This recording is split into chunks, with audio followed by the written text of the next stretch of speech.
Where most people do call in a panic is when they go and they do the stuff in TurboTax, they complete all the documentation, and they're about to hit send or they're about to hit submit, and they finish up and it says you owe $35,000. And they go, oh God. Today we're excited to welcome Yuri Kapilovich, also known as hashtag the Fun CPA, to the Modern Therapy Podcast. Yuri is a CPA with over a decade of experience working at some of the largest firms in the country before founding his own firm, Kapilovich and Associates, where he specializes in making taxes and accounting simple and clear by being proactive and explaining every step of the process. His mission is to make finances approachable, strategic, and even enjoyable, not scary. On today's episode, we're diving into the intersection of money and mental health, including taxes, financial hygiene, money avoidance, budgeting, identity, and the emotional load that financial success can bring. Our goal is collaborative insight, blending professional accounting expertise with clinical perspectives on stress, avoidance, anxiety, and nervous system regulation. Let's get into it. So we are here today with Yuri. Super excited about this conversation. Thank you, Yuri, for coming in the middle of tax season. No problem. It's we my were pleasure. wondering why you were coming in the middle of tax season. We're like, poor Yuri. No, I'm good. I'm all right. I actually structure my stuff specifically. I'm very selective with my clients. I know we chatted too. Mm-hmm. I'm very selective with my clients. I don't take on a bunch. It's very very different from many others. Yeah. Because you'll find a lot of accountants will just keep taking, and they'll end up having hundreds of clients. And it is extremely difficult to service them all. Yeah. Mm-hmm. So then you run into, you might make more money or you might do whatever, but you're going to disappoint people eventually. And it's very hard to control your time. Yeah. And I am like, my North Star, my guide, and everything that I do is for my time. I love that. Yeah. And with the full intention of working under 40 hours a week, year round, including now, to allow me to do stuff like this. So, That's very different than I think what a lot of accountants, how they work. We have friends who are accountants, and the rest of the year is a normal work schedule, and then this time of year comes around and everybody's just rushing to file the taxes, and it's almost like required to work a tremendous amount of hours. Yeah. So I love that you found a way in your practice to balance the workload throughout the year. That's awesome. Yeah. That's fully huge. Unintentional, just like I told you. Like I've never had any, that was not what I launched my firm specifically to do. But then you have kids, right? I mean, I had my son who was 3 when I launched my firm. Aww. And then my daughter was born about a year after I launched my firm. And then it's almost becomes like a requirement in a sense. I can't work 80 hours a week right now. yeah. I just simply cannot. Mm-hmm. Oh, kids will humble you. Very quickly. They will humble you. You're like, I can file all the taxes, but you put a 3-year-old in front of you throwing a tantrum, and you're like, oh man, this is so much work. You also become so much more efficient because it's like, you just have to get the work done. There's no putzing around.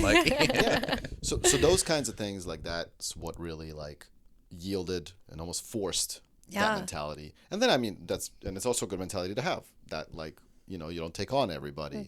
You are, you work with a very specific group of people. And the intent behind that is when I take somebody on as a client, I want to make sure that I'm, providing them with value. I'm there for them. I'm answering. If I just keep taking people on, I'll take on a bunch of clients. I'll take on a bunch of work. I'll be busy. But then when they reach out to me, I'm not going to answer them. Right. Because I'm not going to have time. And then they're going to be disappointed. What's the point of that? That's always been my take. Yeah.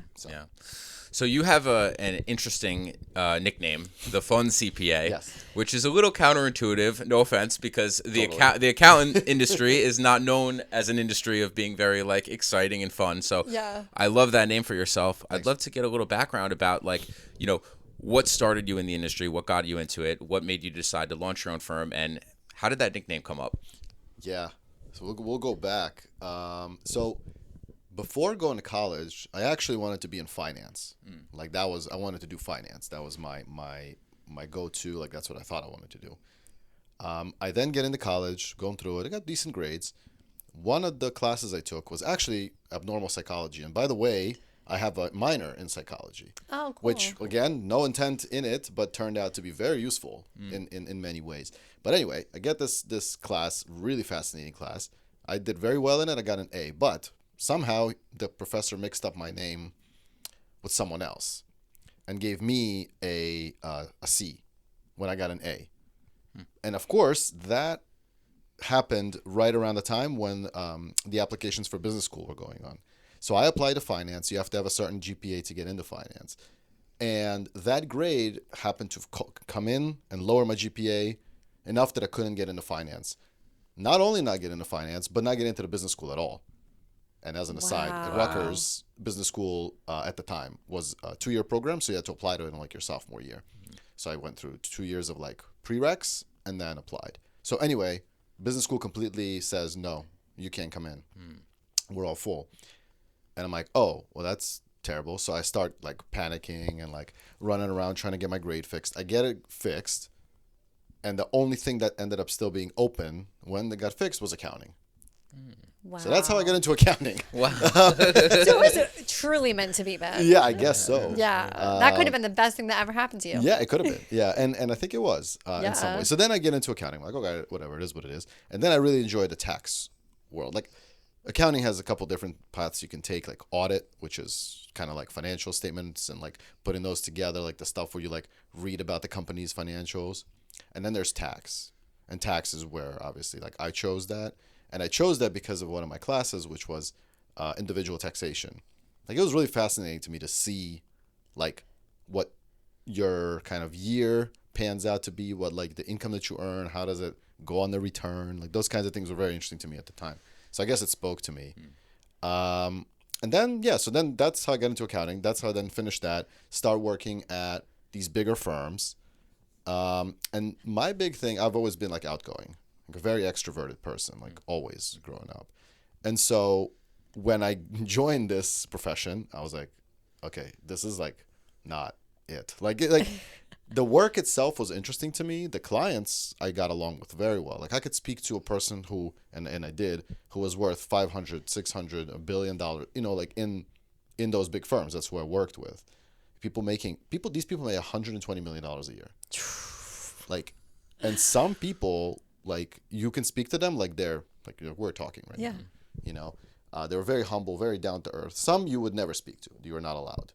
Like, they literally like were just behind walls and walls and walls and walls of people. But those are the kind of clients that I've always gravitated towards, the kinds that you can speak to. And so that's really like how my personality, like, I matched with the clients, but with the actual accountants was tough for me. Then I end up going out on my own. So I start my firm. And when I went out on my own, I was like, this is like a whole world of like freedom. You don't experience this kind of freedom working for someone. You just don't. You sit there and you're like, you do the work, and nobody, like, any idea you have is usually kind of like, shut up, just do your work. So when I went out on my own, I was like, I have all these ideas and I can try all these different things. And one of the things that I tried was this event for rich people toys. So like, it was like this private helicopters, private jets, sports cars, and there was booths, jewelry. It was meant for like aviation specific, like people who are fans of aviation, because it was at an airport too, and I'm a big fan of aviation, but in general, like unrelated to this accounting stuff. So then I get a booth there. I asked the person that's running it, and they're like, yeah, sure, you can have a booth, and yeah, we'll give it to you for $500. And I was like, all right. And then I had a sign, like, this was when the Fun CPA kind of started, and I had a sign, the Fun CPA. It had like this retro look to it. My friend put it together, which was really cool. And nobody could, like, it said hashtag the Fun CPA. And as people walk by, they couldn't process that.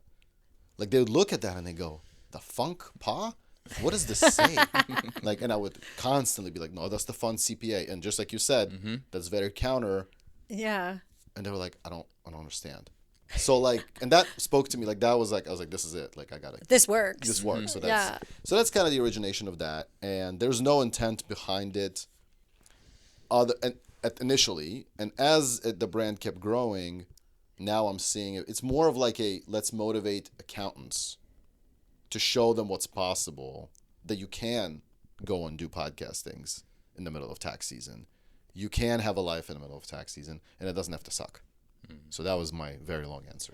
That is such a cool story. I love how you had shared before we started the podcast that you're very go with the flow, like not super type A. And that's kind of how your whole career started. Yes. You're like, okay, well, this didn't work out for business school. I guess I'm going to be an accountant now. Oh, people like this branding. Okay, this is my branding now. And that's probably helped you so much in being a solopreneur. Yeah.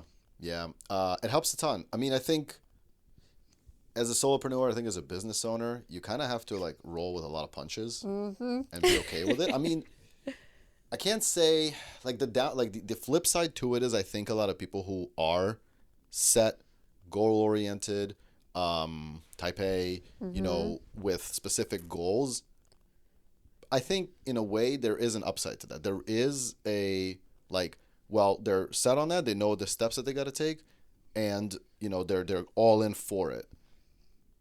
So I think that some of those people who are like that are more successful. But I think if you're in the content space or if you're in business ownership and in many ways being willing to take those kind of punches, roll with it, adjust is also very important, because the reality of it is you can put a plan together, but it might not work.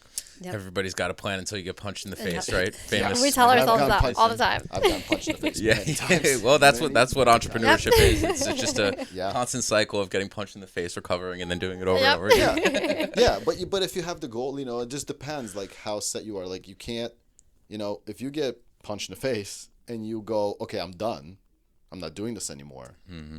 That's the one side of it, right? But you got to adjust and then you kind of roll with it. Because that's really what entrepreneurship is about. Yeah, everybody, you know, has these like we're talking about like type A personalities, type B personalities. You know, you work with a lot of different types of people. You work with entrepreneurships, high income earners, low income earners, right? Like, how does the two personality types play into how people manage their money? Yeah, that's a really good question. So I think the type A folks are the ones that know every single thing about their finances. They know what the trajectory is. A lot of them tend to do a lot of research in like, you know, and come very prepared in many ways. I think that they also know that there's the tax coming. So they tend to also be savers and kind of like have the money set aside for it. That's what like some of those the type A folks that I've worked with, they, like I said, they just tend to be more ready. The flip side of it, like probably if I didn't know about taxes and I didn't learn about it, and you know, and I had a business and I was the way that I am, like I probably would be like a lot like some of my other clients who aren't ready, who are scared of what the taxes are going to be, have probably spent that money already, you know. And my whole job when I work with folks like that is, hey, we're going to meet quarterly or we're going to meet a few times a year, and I'm going to tell you what you owe, roughly, you will owe next April. One of the biggest challenges with the tax like profession in general is like, and accounting, is like, you're going about your year. Most accountants will collect their information in January, like right now, February, and then tell you, hey, you owe $20,000. And you're like, what? Like, I had no idea. So big thing is education around all that, taking that worry off of people's minds and just relaying it simply in simple terms and fun terms, you know, what you're going to owe down the line. Like, that's very important. Yeah. And probably because you can work with, you know, people you really connect with and not have a million clients, you can know their personalities. And you're probably knowing, okay, these are the people I need to be a little bit more on top of. These are the people who kind of already know what's going on. And that probably like speaks to the connection that you have with your clients. Yeah. And I truly don't think that you can have as good of a connection to all your clients if you have a whole bunch of them. Yeah. I know people who do very well with that setup. They have thousands of clients, you know. Thousands. I have a friend, you know, since posting and connecting with a bunch of accountants, I can see he has 2,000 clients. 2,000 clients? 2,000. Wow. But they got systems in there. You have to, yeah. That are so, you know, everything is there's a lot of AI going on in there in the background to help move things along. I mean, they've got a team. It's not just him doing 2,000. Yeah. Wow. I'm not set up that way. I don't really want a team necessarily. I have a bookkeeper that actually just started with me yesterday. Oh, congrats. She's been with me before. Congrats, yeah. She came back. I have a team in Brooklyn that I outsource some stuff to as well. They're great. They help me out too. But like to grow and scale is not really in my interest. But yeah, the short version is when you have less clients, you're going to connect with them better. And like you said, I know exactly, like when they call me, I know who knows their stuff. Yeah. And who is calling me in a panic right now. Yeah. And how do I got to manage that like relationship, if you will. Yeah, I think a lot of people experience that panic when tax time comes. What percentage of your work is dealing with people who are just in panic versus like more prepared? So I'll tell you this, like there's two different aspects. If it's the initial people, like when people first book the call, and they start becoming a client, they typically tend to be a little bit more panicky. Depending on their prior experience with their prior account. Those that have been working with me for a while and we got into a cadence and they know we're going to have these quarterly calls and we know this and that, they're typically not in a panic. Because if I told you, like, say in April, in June, in September, and in December, throughout this whole time, I'm telling you, hey, just so you know, you're going to roughly owe $50,000 in April when we file your taxes. And obviously they're going to prepay a little bit of that. In April, June, whatever, with the quarterly taxes. Then comes, June. Now I'm saying to you, hey, I know we said 50,000, maybe it's 40 now. And obviously we're doing some planning, we're trying to reduce it. And you've already paid 10,000. So now it's really 30. Okay, so you're going to pay another 10. Okay, now we get to September and we're having these, and we're updating that. There shouldn't be necessarily, when you know, it's the unknown, right? It's like oh my God, I don't know what I'm going to owe right now. I don't know how much I made, right? And I don't know what my taxes are going to be. That's where the panic kind of sets in. And a lot of times it's that conversation initially that I will have and say, hey, I'll give you a rough idea what it is right there on the spot. And they freak out. Yeah, that's a big difference. Yeah. And I think so many people don't have regular accountants. I mean, I know you have H&R Block and these kinds of online systems.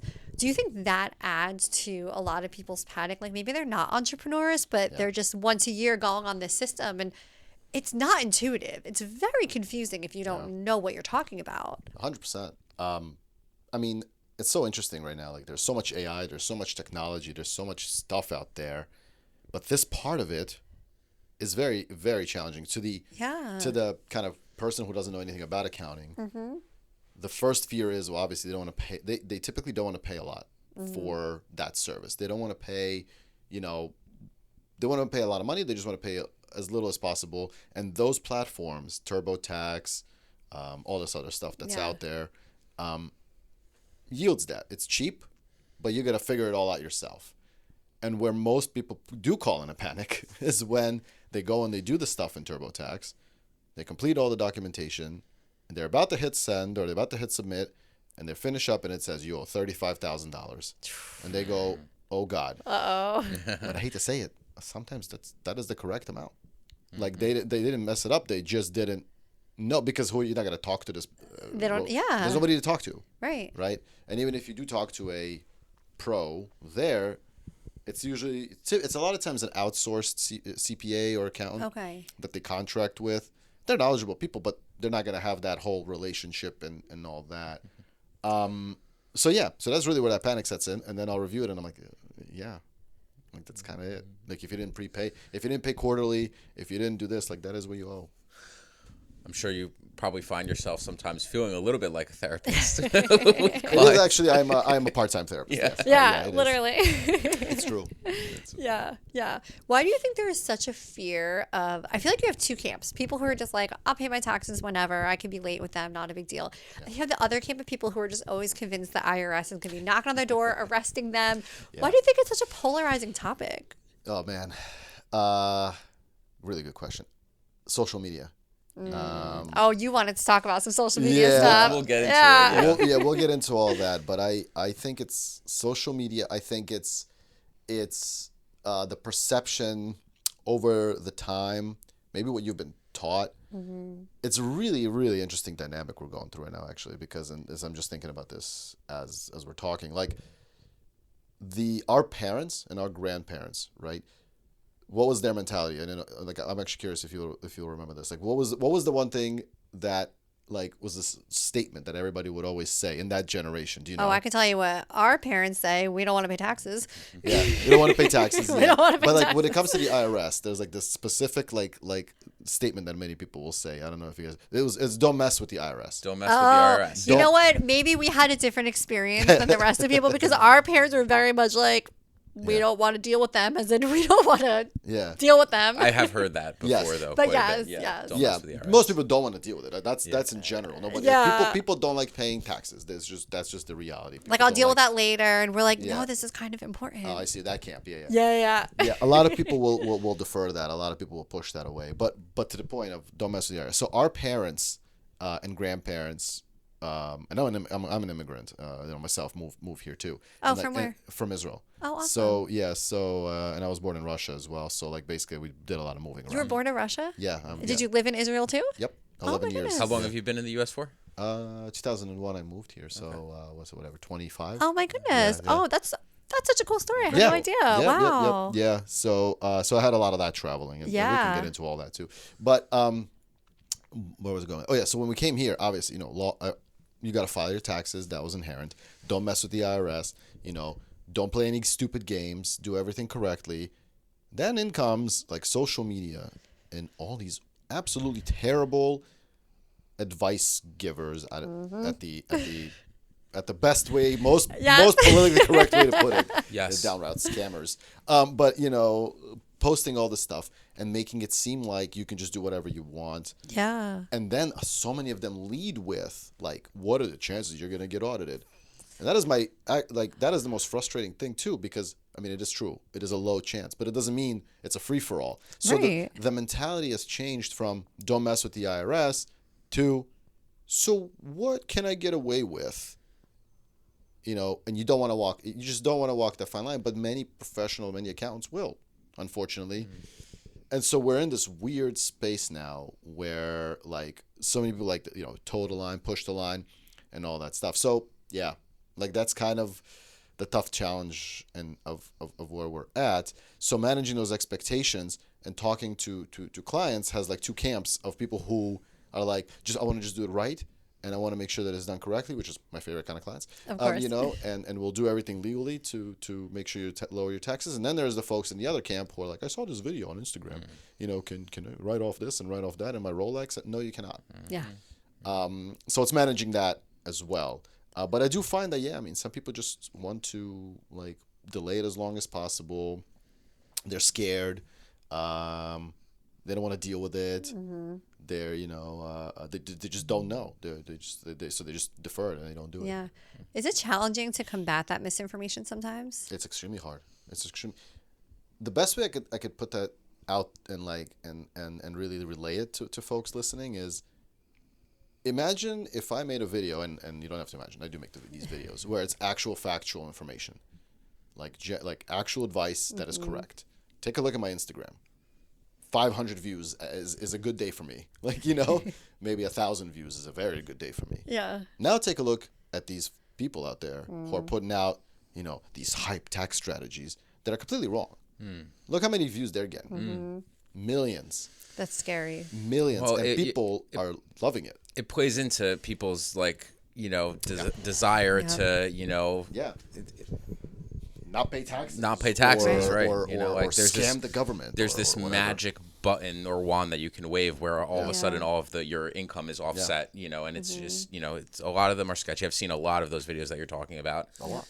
And it's dangerous, really, because it puts people in really, dangerous positions. There's a whole movement going on. I don't know if you've been up on this, but of people filing exempt on their W-4. And I'd love to talk. I'd like to get your perspective on that. And for those of the audience, totally not me, because I can totally follow. What does that mean? Yeah. So and then it's not me or anything. Okay. And then you can actually educate us on why they shouldn't be doing that. Yeah. So what Brandon is referring to is known as you can file exempt on your W-4 when you're starting a new job. So let's say you're starting a new job, you just got hired.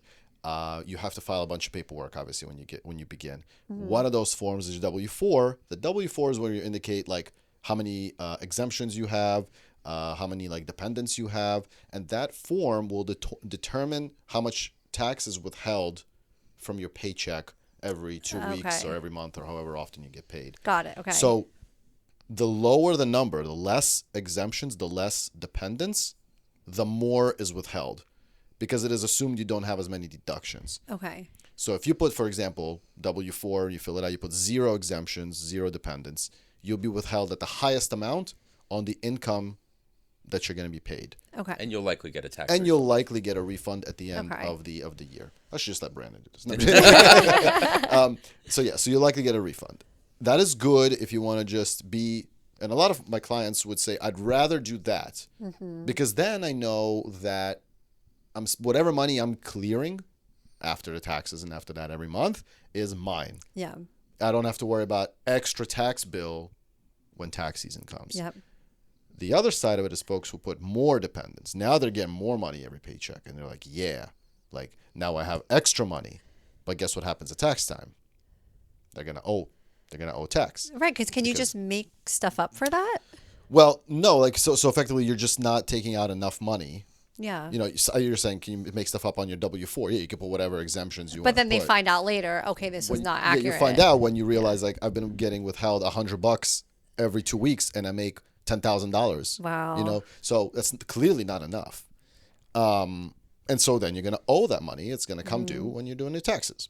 It's very simple, Yeah. you know, in that regard. But so that form dictates that. Now, when we're talking about exempt, you can also mark certain people are exempt from, you know, paying taxes. That'll be like if you're the most common thing I can think about is when you're young, like very young, like, you know, you just start your first job maybe you're 16 or 17 years old. If you're not going to make more than the standard deduction, which at the moment is, I think it's like 15 grand or 14 or 15 grand, something like that. You know, if you're making less than that, that is the exemption. You will not be taxed. Okay. So you can, if you know you're going to make less than that, you can write down exempt and nothing will be withheld from your paycheck. So you'll get it more or less clean. Yeah. That's what people are referring to. So I've seen these stupid videos on Instagram where they go, there's a way you don't have to pay taxes at all. Mark exempt on your W-4 when you're filling out. And that tells the IRS you're not going to pay taxes.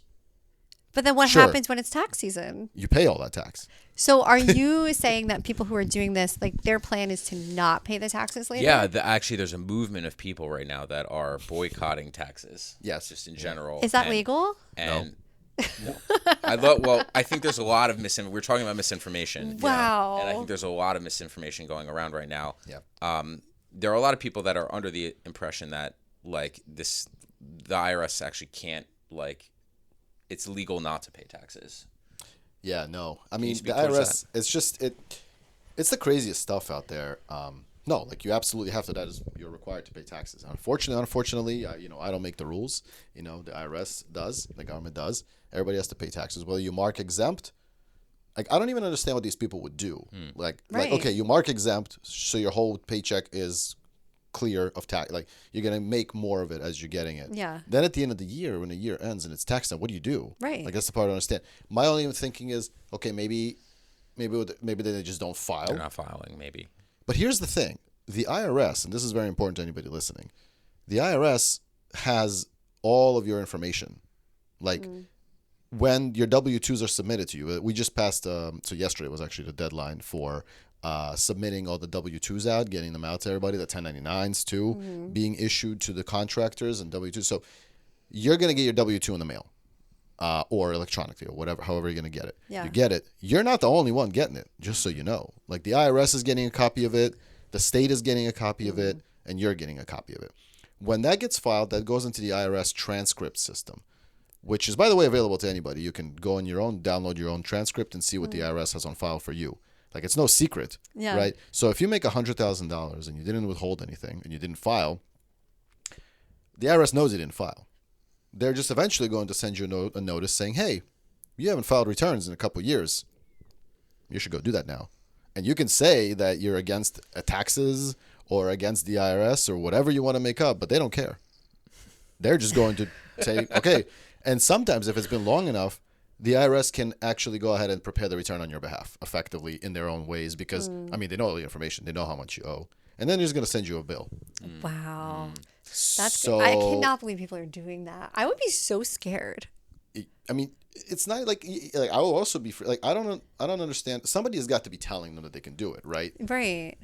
Which is crazy. But I mean, if it's a social media person telling you can do it, and they don't have any licensure, because anybody with a licensure would never tell you to do that. But I would hope not. I would hope not too. Although I have seen, unfortunately, I hope not. I have seen people with licenses say the craziest things and push all these tactics just to get people to sign up for their stupid courses. Yeah. I'm thinking of 3 in my head right now. 3? Oh, at man. least there's ethics are out the window. 3 that are like highly popular. And then there's hundreds. Again, there's so many. And then people copying that. Anyway. So, yeah, I mean, to the people in that camp of not doing it, like, it's just going to come due eventually. Right. And then you're going to owe hundreds of thousands of dollars. The reality of it is, here's the reality. You're not going to jail. Like, that misnomer is very important to address. So I want to touch on the fact, because it's very important when people are kind of really scared of the IRS and nervous and thinking they're going to get in a lot of trouble and that their situation is dire. That is just not true. Like, 99% of the issues that are out there, I can handle with a letter. Wow. It is not earth-shattering stuff. I've had somebody come to me with 10 years worth that they haven't prepared. 10 years and they don't get jail time? No.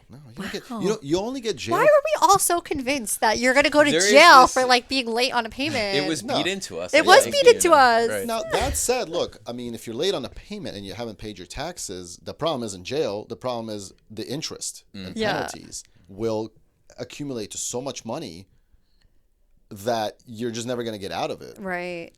I mean, arguably, that's worse than jail. Right? Like, I mean, I hate to say it, but if you owe something that you just can't get out from under 100, you're just going to block up all your, and these people might not necessarily be very wealthy. Right. It's just so backed up. They can't afford. Yeah. How are you going to pay off $100,000? Right. It's going to take you your whole life. So so that is scary. Yeah. But if you pay it on time, or if you get into, there's so many things you can do. You can get into offer and compromise deals. You can have payment plans that are reasonable for you. The IRS will work with you. You need to file the returns. Yeah. So don't be scared to file the returns. It's just very important. It's very resolvable so long as you work with a professional and have the right things in place. Yeah. I think that's probably very relieving for some people who might be listening to hear, like, hey, it's very unlikely that any type of tax or IRS issue is going to land you in jail. Yeah. You can figure it out. You mentioned earlier that it's even publicly available, the transcript. How do people access that? I'm just asking for a friend. Yeah. So if you go, for your friend here, if you go to the IRS.gov website, there's a place. It's like ID Me is part of the kind of process to identify you, make sure it's you. They have a very strict way to get access into your account. You have to set up the account. Once you set up the account, you log in. You'll see everything is in there. It's currently in front of my face. I'm looking at it, but it's like you'll have like the main dashboard, and you can go into your account transcript. Account transcript will show you what you filed. There's wage and income transcripts, which will show you what the IRS has on file for you from people who have submitted stuff like W-2s, 1099s, other forms. You can effectively put together a return with that information. And that is what it's there for. Yeah. You might, if you because sometimes what will happen is people will be concerned because they didn't get a certain form, and they'll say, "Oh no, I didn't get the form. What am I supposed to do?" It's on the IRS website. For the most part, you can kind of put together a return with that. But here's the thing: like, again, even if you don't have all the information and you feel like you're still missing stuff, but you go forth with as much information as you have and submit it, like that is 99.9% of the work. And if the IRS comes back to you and says, okay, well, what you submitted was not fully complete, here's the additional stuff that we might have for you, you answer a notice or two, and you're done. Yeah. And you might owe some tax, but at least you're not, you're not on the radar of just not filing stuff. Like that's where the main issue is, not filing. And obviously the jail stuff now, if you want to talk about, people that have gone to jail. I've spoken to a few IRS criminal investigators. Those are actual special agents with the government that will go and arrest people. God forbid anybody listening has any of these issues. I hope nobody ever does. But I mean, to get to that point, the crime, it has to be criminal. So you have to have intent of fraud. Okay. You know, so not filing your returns is not really intent of fraud. So that's like the celebrities you see that like owe hundreds of thousands of dollars in taxes. We have one in New Jersey. Yeah. That is very well known. Yeah. The situation, right? Yeah. From the Jersey Shore. There has been a very big case, I believe 2019 or something, that he went to jail for tax fraud. Yeah. But but again, that comes down to intent. That comes down to, fraud. Like so jail stuff is like, hey, I made $100,000 or $200,000 in cash and I'm not reporting it. Just many other aspects like that. But that's the kind of stuff where it's jail. But not filing or missing a form or whatever, it's very manageable. You're gonna get a notice. That's not even an audit. And then we deal with the notice and it's done. Yeah. That's probably so empowering for people to hear that like there are ways to figure it out and to get back on top of it, even if you are super behind. Yeah. Like I said, I had a client, 10 years. Wow, 10 years hasn't filed. What did we do? We filed. Yeah. There's statutes. There's, depending, you can go back 3 years. You can go back 7 years. Again, if there's no fraud, there's like certain criteria. So the IRS can go back 3 years on most taxpayers to look into those. Then the statute ends. And then the next tranche is 7 years if you try to lie and kind of like manipulate income, underreport your income by more than 25%. They'll go 7 years. And if it's more than that, it's indefinitely. They can go back as far as. But that's fraud. That's like real criminal stuff. Next level, yeah. So I just want to clarify that to those listening. If you haven't filed your returns, you're not going to jail. If you like aren't so sure, you feel like you're missing something, like file it. Yeah. Do your best that you can. But filing it is very important. Speak to a professional, obviously, to get those things kind of addressed. But it's not, and quite frankly, even if the worry is, am I going to go to jail for not filing? Well, don't keep not filing. Right. That's not going to help. So anyway, I think that the fear is more so the tax to pay. Yeah. Well, I think like when, in those scenarios where people like don't file and then they're worried, but then they like keep not filing. I think there's something deeper going on there. Yeah, definitely. Yeah. Where like sometimes it's like difficult to look in that mirror and like kind of look under the hood, Yeah. I've seen it be like it like when it builds up to a lot, then it becomes this overwhelm thing, right? Paralysis. That paralysis, that like I guess the anxiety that that many of us deal with in general, but folks would just say, "Oh my God, I don't want to deal with this. I'm so scared. I'm so nervous about this tax stuff, and I've already missed so many years. Like it's just too much to unravel. Like it's too much. Yeah. It's too much, maybe perhaps to you, but to many folks out there, professionals who've done this time and time again, who've spoken to IRS agents, who've worked with them. Like it's not a big deal. Yeah. It's resolvable, but as with anything else, you got to start slowly and just get it done. Taking that first step is probably the scariest part, really. Yeah. Yeah. I mean, action is really something, and really preparedness is something that really combats anxiety pretty powerfully, right? Yeah. So even just like making that, if you're in that situation, just making that first phone call to a CPA, taking that first step, then you have a professional come in, they guide you, they help you resolve it, it becomes way less overwhelming. Yeah. I also find that a lot of times, therapists too, they're, the ones that I work with, like the bottom line of it is my clients, like they're good at what they do and they don't do taxes. Like they don't, they don't do that. Like that's the biggest thing to understand. You don't have to be good at tax. You don't have to understand it. You don't. You just be good at what you do. If you're a doctor, be good at being a doctor. If you're an architect, be good at being an architect. You don't have to be good at taxes. So, just work with somebody, a professional that'll help you. And that's what I tell a lot of my clients. Like, you do your thing, man. Like, you do what you're good at, and I'll be here to make sure, like, we're giving you the reports and all that stuff, and you're getting information, and I'm relaying it to you in a human being way. Yeah. You know what I mean? But I get that. Like, that's the tough thing. That's the main challenge, because you feel like you need to maybe you feel like you need to be good at everything, right? Especially as an entrepreneur, especially as a therapist who's probably a 1099 in a lot of these places, and you don't know what you can write off, you don't know like what it is, and you're just getting this money, and like it'll add up. It can be so confusing. It's confusing, stressful. Yeah. And you're just doing your thing. You're just getting, you're just practicing. You're helping others, but not helping yourself. Yep. Yeah. Yeah, I've noticed like in just like in previous jobs that like I've been in the past, like nobody has ever actually like formally taught me how to fill out a W-4 or fill out this information. They don't teach it in school. You just hope you do it right. You're just like, okay, here's a form, go, good luck, Yeah. Yeah. Unfortunately, there's a ton of the information is just not there. Yeah. They don't teach you in school, in high school, in college even. They don't teach you budgeting. They don't teach you finances, very rarely. They don't teach you anything like the basics. They just don't. So bad. So, like, I get that. And then you get out into the real world, and here comes taxes, and here comes this and that, and you still got to work. And, I mean, I get it. Yeah. It's not easy. Yeah. So in the mental health world, we talk about mental health hygiene, like little habits you can do every day or weekly or monthly to stay on top of your mental health. Yeah. What are some, like, financial and tax hygiene habits you tell people to do? That's a really good question. So I have to keep saying that, but it's true. So the main one that I always talk about, which is to a 1099 person, like, or self-employed person. So if you're a therapist or if you're a business owner of whatever it is, and you have an LLC or you don't, whatever it is, you get 1099s, set up a different bank account. Like, that is probably the number one hygiene of finance hygiene. Yeah. To separate your personal stuff, like, going out to eat with your friends or, paying your rent, doing those kind of things, with the business things.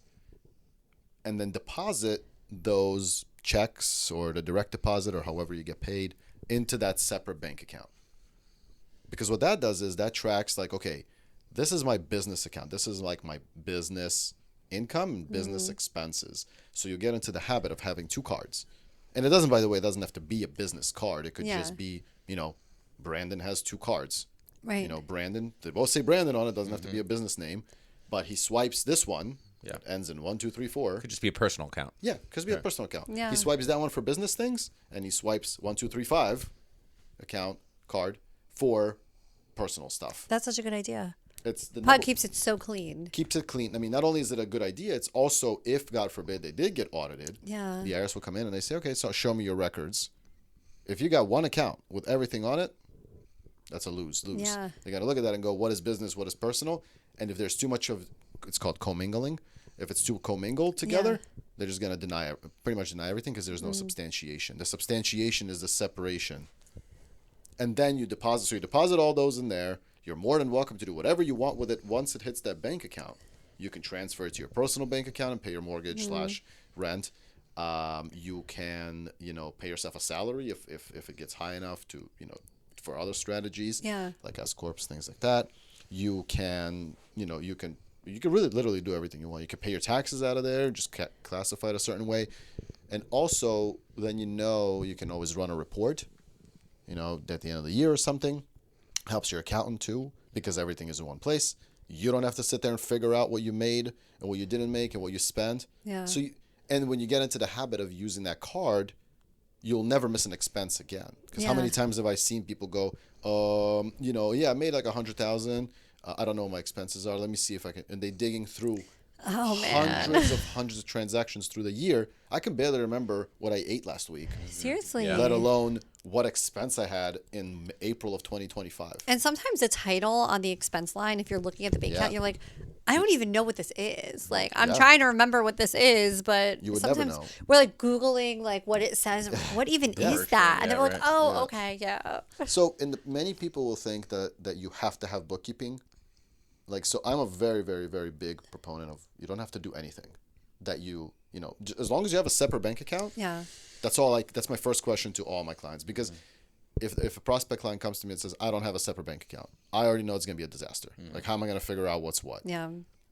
So, if you're going to give that information to me, how do I know it's accurate? Just making it up, because you probably are. Yeah. It's the reality, because you have no way to know. Right. If you have a separate bank account and you're pretty good about bringing the income in, we can really work with that. You don't necessarily need bookkeeping. Yeah.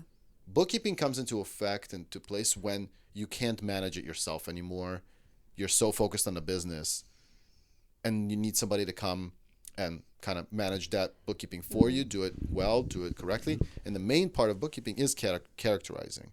of the different transactions that you just talked about. Yeah. And instead of going back, like now it's February, if we go back to February 2025 and I ask you, hey, what's this the Apple expense for blah, blah, blah? I don't know. Yeah. Like, Brandon, No what idea. are we doing that day? I don't know. Well, let me see. Let me check. Check Instagram or check like Yeah, but no idea. Actually, you know what? People go into their photos sometimes. Like, what did I do that smart. day? Yeah. I don't know. Like it's like investigative work. Yeah. Instead, every month, my team or my bookkeeper will reach out and say, hey, what is this? And then you'll remember what you did. Maybe, Yeah, better shot of remembering. Better shot. Yeah. If you and I are talking in March, on March 1st or March 2nd, and I ask you what did you do 2 weeks ago? Yeah. What is $1,000 for? You'll say, oh yeah. So we characterize it and it's done. Yeah. So that's very important. Yeah. But if you're a contractor, like a 1099, therapist or whatever, you don't need that every month. Right. You don't need that. We can figure it out. Like you don't have that many transactions. Yeah, I mean, there's a cost to that too. There's a cost to that, of course. And I understand very well that somebody making $100,000 a year isn't going to pay $12,000 a year for they don't need accounting services. It's just not necessary. Well, it's relevant to a lot of people now. I mean, there's so many people doing gig work, right? Mm-hmm. Like, Uber, DoorDash, Yep. So it's super relevant. Yeah. Yeah.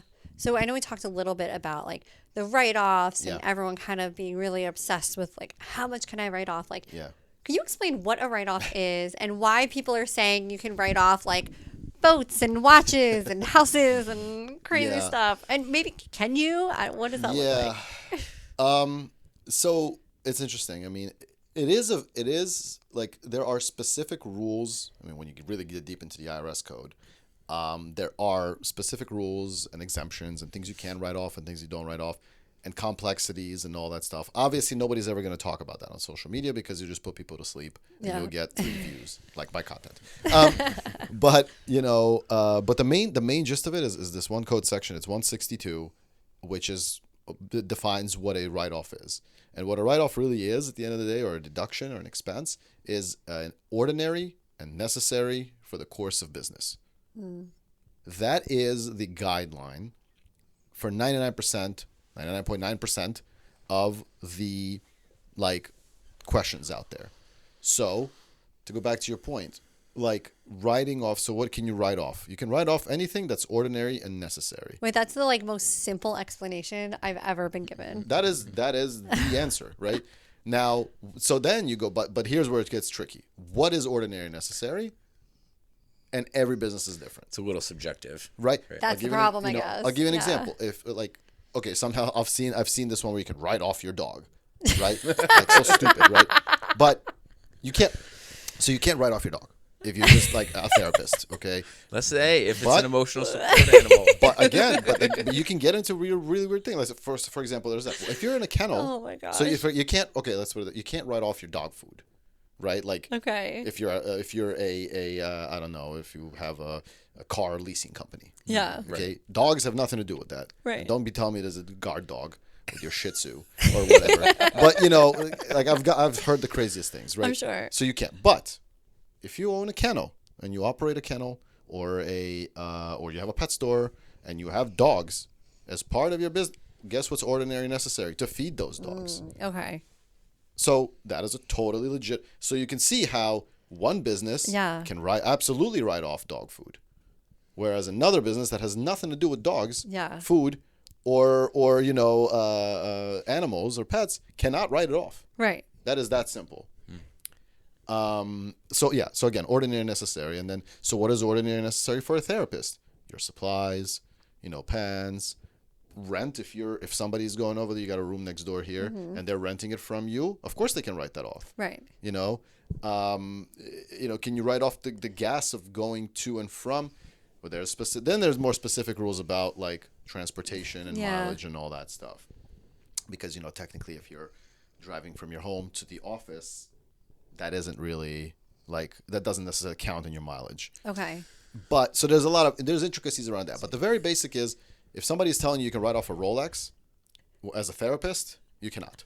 Maybe if you own a watch shop. But if you own a watch shop, but that then it gets more. You can write it off in some aspect, but you can't. Yeah. It's not yours if you want to wear it while you're selling it. Then they get into inventory because then that watches inventory. But Right. yes. Well, there's so many people online that talk about writing off vehicles. Oh yeah. And if you read the tax code, it is like, Yeah. you really can only write off a vehicle if you're like using it for work. Yeah. Like the whole time. You genuinely have to. So just as a backup for a second, you 100% could write off a vehicle. Like that is legitimate. You can, but there has to be substantiation. If you have a business, let's say I'm an accountant. My wife is not an accountant. She is an optometrist. So, if I get my wife a G-Wagon, I hate these G-Wagons. But anyway, I get my wife a G-Wagon, right? And I'm like, yeah. And I put it and I buy it through my business account and I do all those other things that are correct. Yeah. But I bought a G-Wagon for my wife through the business. It was $150,000. So now I get to reduce my income by $150,000. And it's a work vehicle. But is it though? Right. Right? Because is it ordinary and necessary for you to buy your wife a car? And is she using it for business? No, she's not. She's using it for her own stuff to go to her work, to go do optometry stuff. Yeah. So no, you can't. Right? Like that. If that got audited, and there'll be an immediate no. And that'll be an immediate reversal of that deduction, and then you have to pay tax on that and penalties and all that other fun stuff. So that's one. Now on the flip side. If I, for my business, wanted to buy myself a G-Wagon, maybe. Depends where I'm going. What am I doing? I'm sitting at home all the time. I don't even have an office. Right. So I'm not even going anywhere. Like, in the off chance I drive somewhere, where am I driving? I drove here. That's business, right? Like, I drove here to do this podcast. It's 5 miles away. You needed a G-Wagon for that. Of course I needed a G-Wagon. Lamborghini. Let's timestamp this in case they look in the future. Exactly. So it comes down to, you have to use it at least more than 50% of the time for business purposes. Okay. You have to track that. If it's, if it gets audited, that's where it's really all going to come in. And that's where 99% of these, Instagram strategies will absolutely fail. And you will lose that audit. Yeah. It's like everything else. We've talked to dietitians before and, you can imagine that the food space has similar issues. It's look for the credentials. Yeah. Look for are they giving you this information because it's accurate? Are they trying to sell you something? You have to just know the motive behind it. That can really weed out so much of it. And I hate to say it, but so many, those three that I'm thinking of specifically are credentialed, are licensed, and are saying the craziest stuff that they know is not true. That's horrible. But then you look at what do they do, right? Yeah. What are they doing? They're selling a course. Right. Or they're selling... They might not even they're actually making our lives, like mine, who's an ethical accountant, very difficult, because then my clients or whoever, what do? They go and they send me these stupid videos, and if you send me a video, I'm gonna fire you. In part, but I'm it's really annoying. It's gotten to the part where I'm just okay, stop sending me these videos. Yeah. I'm on your side of things, and some of these videos are just complete nonsense. And they're trying to sell you a course. Now, some people I've seen before, they will pay for this course, and they will actually spend the money, and then they say, "Here's your strategies. Go give that to your accountant." And your accountant is like, "You can't do any of this stuff." Wow. And they just spent $10,000 for nothing. And those people that I'm thinking of in the industry are all driving around Ferraris, Lamborghinis, of course, and all this stuff, and it's just crazy. Yeah. Genuinely insane to see that. And unfortunately, again, what are they getting more of content-wise? That, of course, than genuine, good tax strategies. That's the engagement. Yeah. That's the engagement. Well, we want some more advice from you. Yeah, we do, at the end of every podcast, we do a bonus segment called Am I the Problem? Okay. And it's from Reddit. All right. And we like to get little snippets. So basically, they give their issue, and then you determine if they are the problem or not. And then you can give us some insight on this. Cool.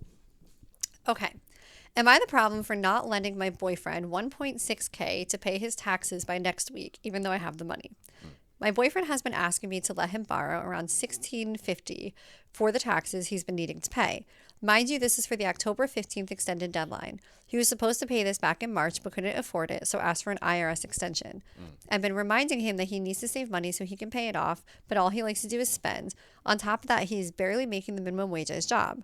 I have let him borrow money for rent before, for 4 months ago, and I've yet to see the money, and it was promised to be paid back. When we go out, I also pay for a lot of the things because he lives paycheck to paycheck. I am fortunate to have a well-paying job and fair savings in my account. It's not the point. He just never listens when it comes to using his money wisely. I'm very generous when it comes to money, but when he asked again today, I told him no. He says now that I'm a mean person and don't care about him and how he will end up in jail if he doesn't pay up when I've been the only one helping him this whole time. I feel bad because I'm not sure what consequences he will receive. He has been acting pretty dry with me this morning, so now am I the problem for not letting him borrow the money even though I have it? Whew. Yeah. There's a few things that I want to touch on off that story. Yeah. Before even getting to the answer. Let's do it. So, number one, which just jumped out at me right away, that he requested an extension of time. Yeah. And so the context here is he owed, and he knew he owed about $1,600 in March. Yeah. But he requested an extension, and so now he owes that in October. That is incorrect. Extension of time is an extension of time to file, not to pay. You are requesting a 6-month extension from April until October to file your return. What that means is the tax, regardless, is due by April 15th. With an extension, you must pay it. And then you get the extension of time. Yeah. So the whole context is you should probably figure out what you owe, roughly, make a payment if you think that you owe. If you don't think you owe, you just make a zero payment. But a lot of times the IRS can technically say your extension was not valid if you didn't pay anything in. But in addition to that, that $1,650 that they're talking about is probably $2,000 plus by now. Wow. Because penalties and interest still will apply even if you did an extension. It is an extension of time to file, not an extension of time to pay. So interesting. So that is number one. Yep. So very important because that is a very common misnomer. Yeah. Additionally, the one thing that really jumped out at me too, and this one goes to the spending. One of the comments in there was that he's a spender. He likes to spend everything he buys. I don't know what the obviously context of how he makes the money, whether he's a contractor on 1099 or W-2. But if you are a contractor, if you're getting a 1099, get into a habit of at least setting aside 15 or 20%. Ideally, even 15 is okay. Yeah. As soon as you get that money, put that 15% somewhere else in another account and let it sit there until tax time. At the very least, so you can somewhat more comfortably spend the 85% that's left over. Instead of, because what a lot of people do is they'll get the money and they'll spend it. They'll get the money and they'll spend it. They'll get, and so you get into this position where when tax time comes, you don't have the money, which is where those folks were at. Yeah. I can't speak of, it's a tough position, right? Because you obviously you want to stop the bleed, so to speak, on the interest, the penalties and all that stuff. So he should pay that, as soon as possible. Yeah. But how do you pay that? So if she has the money, but she's already paying for all these other things, I don't know. I mean, that's a tough position to be in. And if he's not paying other things that she's lent him, I can see her perspective too of not wanting to give more money. Maybe a couple red flags for this relationship. Yes, that they're not married yet. I'm certainly not a therapist or a marriage counselor, but a relationship counselor. But that's a problem. Yeah. And if somebody isn't disciplined enough to have the money to pay the taxes, $1,650, and I'm not gonna, it's not a whole ton of money. But to some people, it could be a lot of money, especially if you've spent it all and you're not making that much money as is. And that's how people get into this plan. But here's the bottom line. They're not going to go to jail. Right. Okay. So he's telling her he's going to go to jail. Yeah. Maybe he truly believes that, but he probably does. You squash that. Yes. He's not going to jail. He's not going to jail, but that $1,650 might become $10,000. I mean, if long enough time passes. Yeah. And presumably this was I don't know, whatever that post was. Yeah. Let's say that was 2025, which is 2024's tax return. Now we're preparing 2025. Now we're doing it again. Compounds. He's probably not going to have the money to pay that if there's tax due. Typically, if you've owed in 1 year, and you're a W-2 person, you're probably going to owe again in every single year. So, a loaded question, but really the most important thing to take away is, especially as we're in tax season now, is an extension of time to file. Yeah. You still need to pay something in, preferably what you think you're going to owe. Yeah. Yeah. And you're not saying that she should pay her boyfriend's taxes. I guess not. Probably not. I mean, somebody needs to pay that amount. Someone needs to pay that amount. You're like, I'm on her side, but also the IRS needs their money. I get it. He should probably pay. I get what you're saying, but the more you wait. He needs to get creative and find it from another source. Yeah. Pick up a couple extra shifts. I think so. But pay taxes on those extra shifts. Yeah. It's tough when you get into those loops of it's like credit card debt, you know? But just the interest is not as bad. You know, credit card debt has some serious crazy interest that you'll never get out of. I mean, you really will never get out of if you can't, you know, if you let that keep accumulating. But with the IRS, the interest is not that bad, but you can still get into a position where it's like, okay, you're gonna have to owe it eventually. Compounds, and then you can always get into an agreement with the IRS too if you really are insolvent or bankrupt or whatever you want to call it. And they could possibly forgive that debt. He needs to get on a payment plan with them. Or at the very least, do something. Yes. Get on the payment. I mean, I've had clients that we had to set up a payment plan because they weren't ready. Yeah. You know, they came to me. They're making, especially, which is very important to note, by the way, like people who are self-employed, independent contractors, they'll file Schedule C, and they're subject to self-employment taxes. And self-employment taxes are brutal. It is. Many people will say it's an extra 15.3%. It's not. There's like a credit, but it's the very least 8% more. Of taxes that you're going to pay in addition to your regular whatever your rate is. So if you're like in a 10% bracket, that's an 18% tax on your self-employment.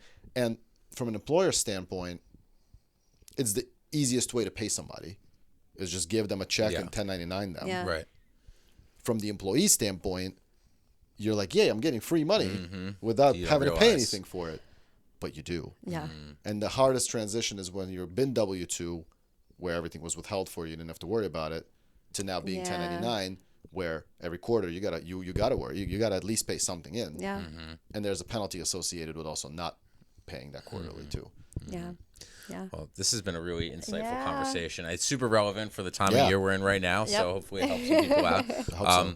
Yuri, like for anybody who's, you know, this content is resonating with, they want to learn more about taxes or need help with taxes, like how do they find you? Instagram, go on the Fun CPA with an underscore between the, I think it's after the fun. I don't even remember actually. It's funny. It's after the. But anyway, the Fun CPA on Instagram, you'll see it. I'm the only one. On LinkedIn, it's my name, Yuri Kapilovich. And then my website, www.thefuncpa.co. You'll find some information there. There's a contact form to fill out if you want to chat. And I'm there. I'm answering. I'll hopefully be able to ease some of those worries.